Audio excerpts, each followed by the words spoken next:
It is an excellent day here at Bachelors Grove Cemetery. Very windy, very warm. Got to be at least 75 degrees. And I'm going to head over to Bachelors Grove Prairie, get a few shots of that, and then head over to the bunker. Maybe you'll be able to locate the bunker more after today's little trip. And then, yeah, you're going to learn about some hidden history behind the restoration of Bachelors Grove Cemetery and its strangeness. It is a really windy day. It's probably our last warm day of the year. What is it, almost 75 degrees right now. I'm at Burr Oak Woods. Can't really talk outside because it's just that windy. Jeez, it looks calm now, but it's going to kick in really fast. So actually, Burr Oak Woods is across the street from Turtlehead Lake, and if you're not familiar with it yet, Turtlehead Lake is home of the bunker. So for those of you who still haven't figured out where the bunker is, I'll throw in some footage and then see if you still can figure it out, because for some reason, even with a map and an X that marks the spot, some people still can't find the bunker. Anyway, we're going to go out to Burr Oak Woods and then to what's called Bachelors Grove Prairie, which was designated by Bill Fath. He was a Forest Preserve District volunteer, had a lot of credentials, did really well. It's no longer maintained by him. I think he might come out here occasionally, but that's been many, many years. And I think it's been a year or two since I've mentioned it, but I started releasing hidden history videos. Little stuff behind the scenes. People deserve to hear the story, and or stories. So this one is going to be for Bill Fath. Now, you may not believe it. Hell, maybe Bill might not even have a belief in it, but you know, these stories need to kind of get out. You know, why would I disgrace the name of Bachelors Grove, its cemetery, and all the volunteers willing to do stuff by lying? So when I tell these stories, you know, keep that in mind. There's something going on behind the scenes. I'm just revealing information that's been going on over the years, and I believe Bill Fath deserves to hear a little tidbit of the strangeness that has occurred during the time when he approached me initially via email on collaborating between Bachelors Grove Prairie and Bachelors Grove Cemetery as far as restoration is concerned. So this one's for you, Bill. Like I said, it's pretty windy. So at the end of Burr Oak Woods, there's a cul-de-sac. That's where we used to park to come out to Bachelors Grove Prairie. And I'm actually standing on, that's how close this was. This was Bachelors Grove Road, which has been removed. So there's tire tracks here, probably the Forest Preserve District. So you can kind of see ahead, maybe with the sun. Oh God, this is totally covered up. Hard to see the old road, but there's a gap. So I'm gonna walk due south to the Bachelors Grove Prairie. So here's a northern view of where I just came from. See the open gap. Wow.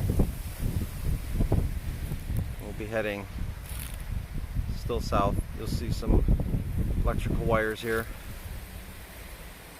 Oh, where are we at? There at the towers. So we're gonna keep going all the way up over that hill. Again, here's the old road. I'm still walking south. As you walk it though, you'll spot things over to the side where there were little driveways to the old homes. When they bought the property, they would close things off, and the rope is gone on this one. Sometimes you come across the locks and the ropes. Of course, going in there now it's totally overgrown, but the property maps are kind of helpful, the original ones anyway, in the 1800s, to know who first bought this land. Some of the Crandalls, Rexfords, so on and so forth. Anyway, I'm gonna keep walking south. I didn't get much further, just straight across from the other locked up gate, or where it used to be a locked up gate. This one's still here, the wire. This one's kind of funny. Combination lock. People don't take this stuff apart. This is cool to see out here, all right? I want to show you this stuff so you can like tear it apart. What else we got here? Little way of doing things. Alright. Whoa, let's keep going. I'll try to keep pointing stuff out as I walk, because south is that way. So here's, goes under the old road, old sewer. Let's see what's in there.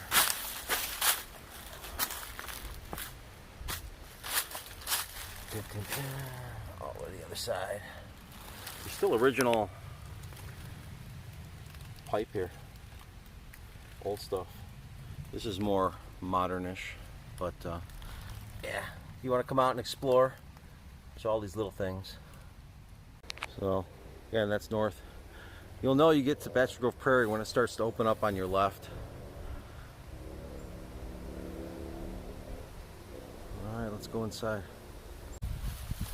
As you walk around the area, you'll come across little things related to the old telephone network that ran through here.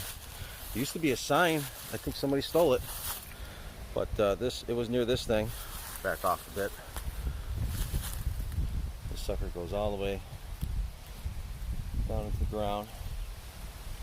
So this is the remains, or partial remains, of what was the last telephone lines that were in use. It'd be kind of fun to find the ones that were above ground.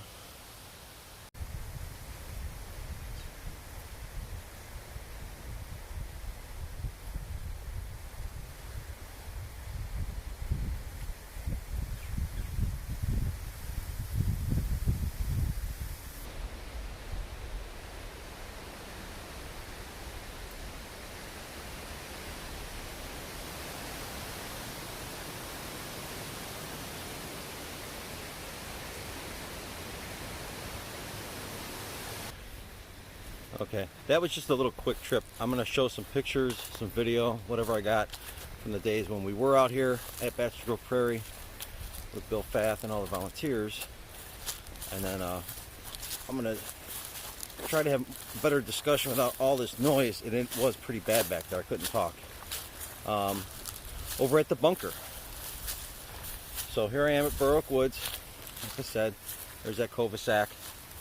And I'm going to drive across the street to Turtlehead Lake and continue this elsewhere.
Here we are at the bunker, and this is where the Observer, the guy I call the Observer, stemmed from. So if you roll back in time maybe get a glimpse of who he is. Yeah, time to tell some stories. Gotta hide the camera from the wind. So, many moons ago, I don't want to tell the whole tale because it just takes too long. But Bill, again, this is for you. And I'll play some stuff about Bachelors Grove Prairie as things go on here.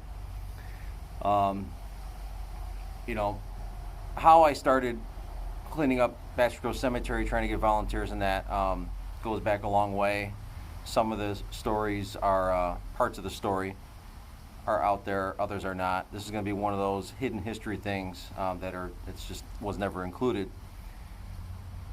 I wasn't even sure if I was ever going to tell it, but I think Bill himself deserves to hear it, even some of the volunteers. So I put up a lot of crap with county stuff, being, 22 years old and stuff like that. They thought something was suspicious with me wanting to do anything with Bachelors Grove Cemetery. And as time went on, I just met more resistance, even to a point where dealing with people in Springfield, city of Chicago, where it's just either parts of the government didn't even want to work with each other. It just Chicago is kind of a clusterfuck that way. And I was kind of getting defeated in a way mentally. I'm like, man, I'm putting a lot of work into something that, yeah, I want to do, but there's that hidden history aspect behind the scenes where I'm being pushed to do something. And this is where it gets crazy, right? And so over time I'll tell more of these tales, but I want to do the Bill Fath thing. So at one point I'm just soldering something, building some electronic circuit at my bench. And by now I talk about this whole telepathy thing. I know it's crazy. And where is this here? All right, sorry, gotta read things. And so there's this telepathy thing going on, and sometimes it can get pretty damn strong to a point where I call it spinal. So I'm sitting at the chair, doing my thing, and I feel that this spinal thing kick in. It's a really strong feeling throughout the back, through the head, this kind of thing, and you just feel like you're being immersed. You're getting sunken into this communication. It's pretty funky. But those are the ones that are pretty evident, like, okay, something's here talking to me about to speak. It's almost like a precursor.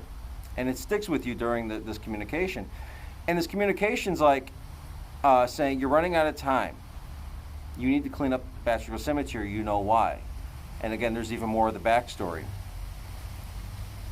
So I'm like, I'm kind of getting annoyed.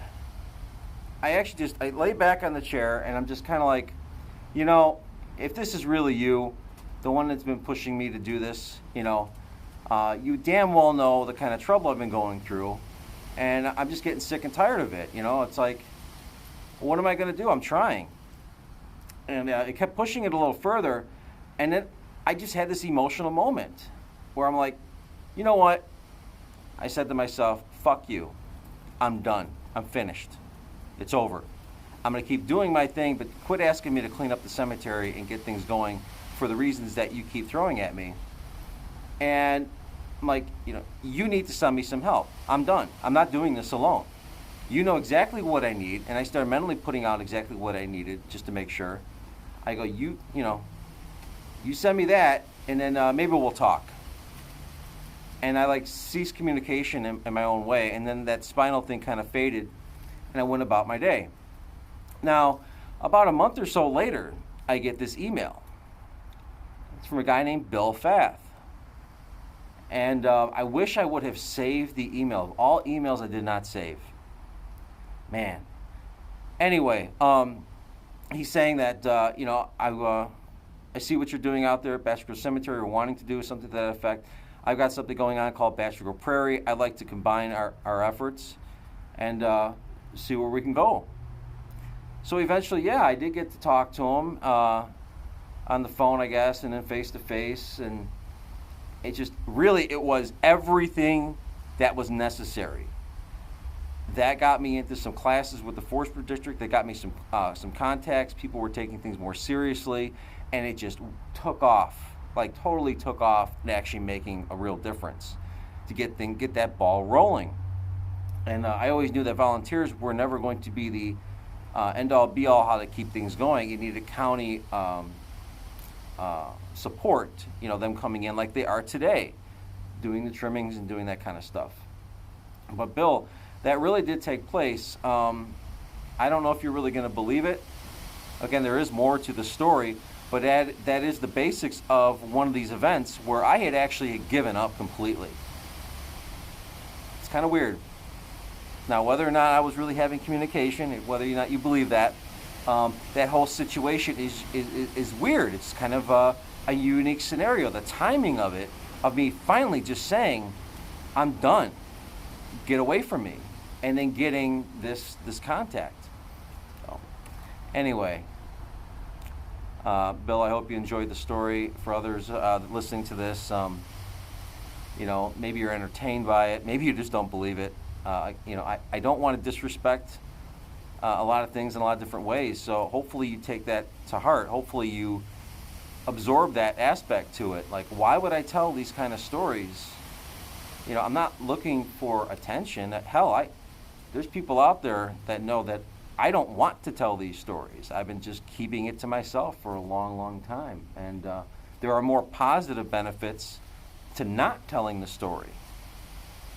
And maybe that'll make more sense as more of my stories come out. But I'm going to enjoy myself here at the bunker and take it for what you want. But it is what it is.